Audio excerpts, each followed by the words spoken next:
For those that don't know, we have lost a great many just on this street alone. Just on this street alone. Up through here, which is this McKenzie? Yep. Now, where was this? This is where the men was, right? Now, actually got shot there, ran around the block, and passed out over.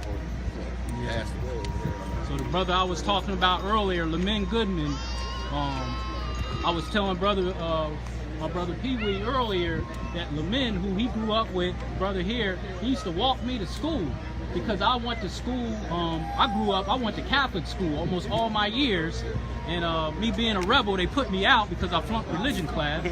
But and I was nervous about going to York High because I was so much smaller than everyone else. And Lamin used to walk me to school. He would meet me on the corner of Maple. What would that be? Maple and Pershing? Yep, Maple and Pershing. And he would walk me to school, and he gave me confidence. He said, "Ain't no one gonna bother you." And unfortunately, he lost his life right in through here, and many others. The young brother from York High, remember he was playing football, or was it basketball? That was just about 2 years ago. And he got shot right in this area. I was still in North Carolina. I forget his name. Well, Nalik. And the young brother here was telling us, do you want to tell us about your family member? Come right here, brother, if you don't mind. You good? Oh, yeah. Okay. All right, but okay. But yeah.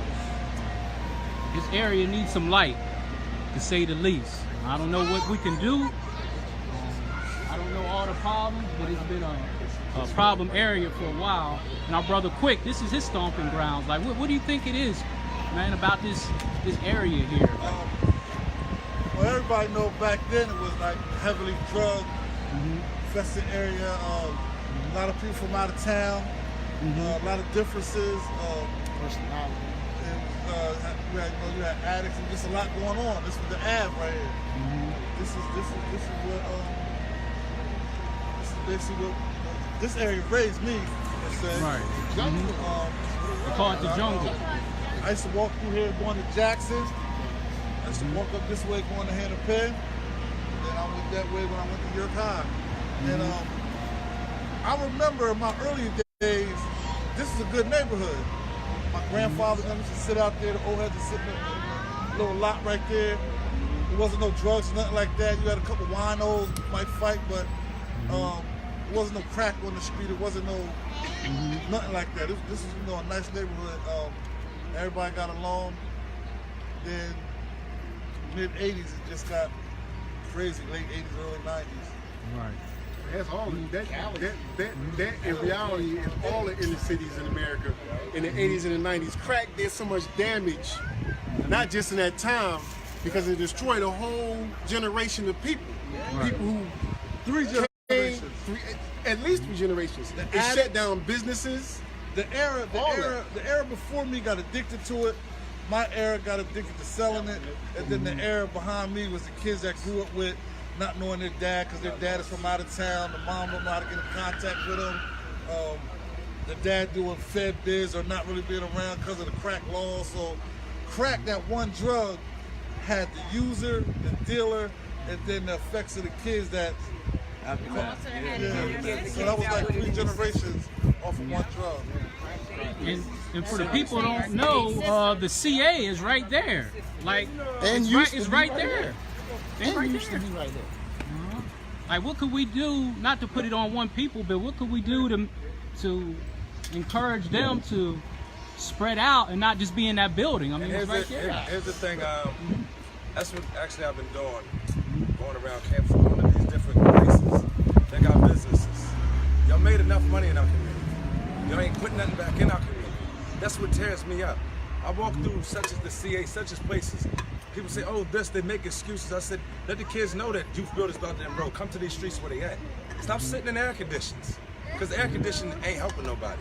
So my thing is, and I go to a lot of other places, where y'all need to come back in order for a community or this village to build up, we got to come together as one. Because if you still got the money hungry people over here, guess what? It still leaves us still stuck in these streets because there ain't nobody helping us. So the thing, this is a call for all of us and all of our local businesses around. You're not exclusive. We are part of this community. We are one in this community. The same stores that we go to look fly is the same place that a kid will kill somebody because he want to look fly like him. Or look fly like this so this girl can like him, so then he can hate on him and kill him over this girl. Come on now, it takes a community to come as one. That's what the village is about, coming together. So that's the movement we on, man. Man, I just want to say, the people you see here saying what they're saying, these are the people you really want to sit down with at your table and have them talk to you guys about how to address their issues, because they know what's going on. I've already sat down with half of them, so now I need the other half. We've sat down, we've sat down, we've sat down, we've sat down. You know? But I used to be one of these guys out here running up and down, think it was gangster to shoot. So I did my penitentiary time, and you still see souls being lost. My old head told me one thing while I was in the penitentiary. So I don't pick up no guns, shoot nobody. I'm not into that no more. Because what it is, we're not a menace to ourselves. We're not a menace to society. We become a menace to ourselves. We hurting ourselves and ain't progress. We fighting over, this is my turf. No, you don't own none of this. Even the house that you buy, you just still don't own that land. So we got to respect each other and respect our neighbors. That's it. Then we'll see the love and unity all in one. I used to be the same dude out here. Like I say, I'm from the streets. For all you street people that's listening on live or whatever, I went to jail, did my time. I didn't get out, do all this and that. I stayed in the streets. I don't work with police and none of that. I want to work with my community. That's what it is. So my thing is, I'm not against what the police do. They got their job to do. But as people, we got our job to do. Because if we don't do our job, they can't do their job. Let's do our job. Maybe we were just out West End, and there was a youngin', he was like 12 or 13. My brother actually scooped him up. He said, youngin', come over to the event that we having on Queen and College Avenue on the first Friday. He said, why? So they could set me up to get killed? I said, whoa, and these are just the mind frame that we have in these youngsters. So then we brought up little activities such as, youngin', did you ever go whitewater rafting? You want to go, soon Six Flags, soon as you said that, you saw that 13-year-old that's a gangbanger, you saw that kid come right back out of it. You saw him, he was like, what? Six Flags? He was happy today when my brother had him in his car driving around, him and his boy, happy. I see him, I want to get him because I see where he's heading. I see where he's heading. He's actually there. Can my friends come with me? All y'all get my BMW. They're like, man, it's a BMW. Get in. You know what I mean? I said, I got this from working though, but get in. I took him to Rudder today. I bought a fishing ride. We're gonna go fishing tomorrow. Got him what's that ice cream at McDonald's called a Frappy or something? They wanted that. They went to McDonald's. I ain't know when the last time they ate. I told them to get a meal. The one young buck meal was $18. I thought it was for all their meals. I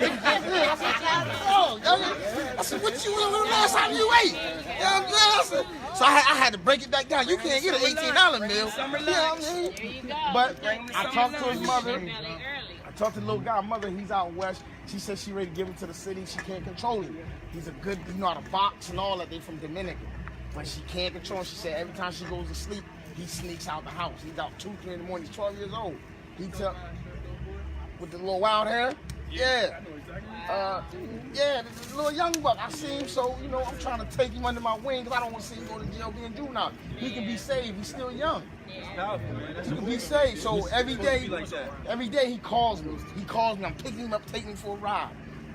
I had him all day with me today. You know what I mean? I'm on state parole. I took him out there with me. He said, what's this? I said, this is parole where you don't want to be. I think one of our elders, Miss Dee Dee, did you want to say something? Yeah, I'm one of the elders, like Brother John, and I was thinking right here used to be Christmas Attic. Yeah. And we could go there without any supervision and have a good time. And there was also like a daycare, Miss Saxton, that would, you know, like a preschool. Didn't have to pay nothing. With services available. Right, with services available. Now, these young mothers, they have to pay an arm and leg just for somebody to watch over their child. But I was just thinking back then, how we was fighting for the dream, and now it's like a nightmare. It breaks my heart that all the protesting and marching we did, you know, it seems like it's forgotten.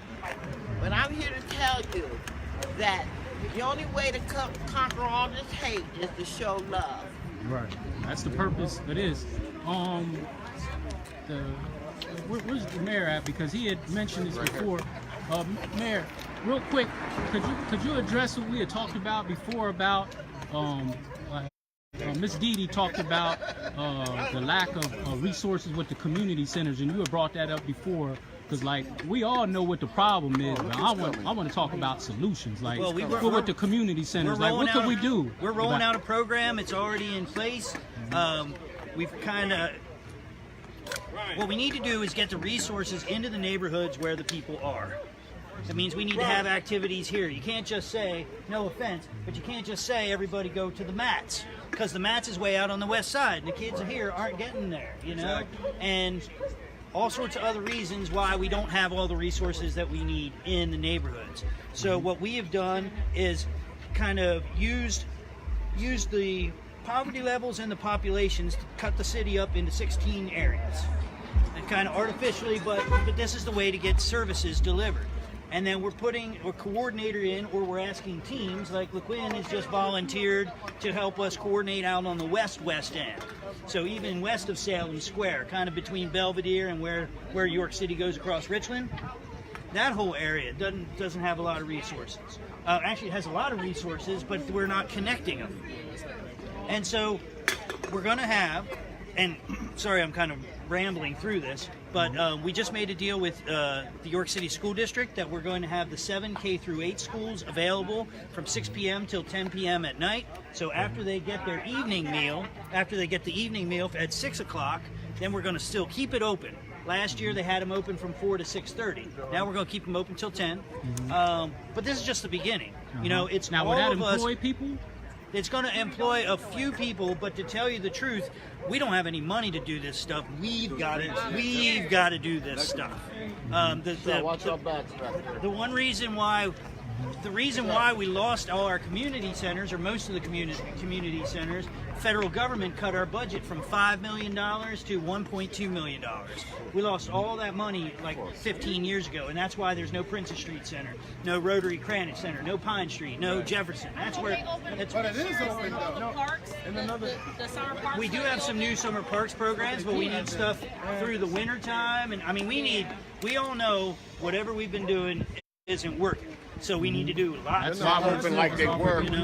Is there any like they follow up used to. on the expungement We need clinic a building from? donated. We just from- need, I don't want to go in between all that. Right. We just open up Well, one of the buildings. the problem and is let with us having a do building what is we you're asking everybody to come to you, and we need to go to the people. So We already got plans together on what we can okay, do. once hey, we I'm get not the trying to building. change anybody else's plans. Everybody's been doing great, or lots of people have been doing great stuff, but we need to do more. So this is a way we can organize and focus on, you know, if you're dealing with 4 blocks by 4 blocks, there should, let's say LeQuinn. I want LeQuinn and his small team to do what we are doing tonight, but knocking on the doors and getting to know everybody and doing it every month, the same round, until you actually know the people and you know what they need. And then you say, come on in, here's what we've been able to do with you. We basically need to be caseworkers for our neighborhoods. We need to find out exactly what everybody needs, whether they're elder and not getting anybody visiting them at home, or they're a young mom that's not getting we know what they prenatal need. care, or you know. Yeah, we know what they need. We know all of that. We just need, we need one of the buildings open. We got a plan. We got together. 7 of them We got open coming up in September, and we're going to have a lot more. We got a new community center opening up on West King Street with Miss Dotson. She bought the old New Hope. She's opening that up. We got the mats. We've got lots of stuff. Also, Ridge Avenue too. 40 Ridge Yep, Avenue. yep. 40 Ridge Avenue. That going on. Gathering Villa. Excellent. Fourth That's Saturday. actually 9 a.m. to 9 And you got to hook up, big space. and that's For a lot of Javon Matthews is going to be overseeing that whole area. Okay, Javon Matthews. Yeah, Javon Matthews, the owner of the York Generals. Okay. Young guy, but he's showing he's come out of the streets and he's doing good stuff now. So I'm investing in him. I'm hiring him. And another thing I realized, what is universal? Music becomes universal. So if you work with kids dealing with music, because everybody listens to music. We all love music. So if we even work on ways that where we can get some of these recording studios that may sit around in the neighborhoods. You know, where we can bring the kids in, because now it becomes, okay, we got this song, but young, and you know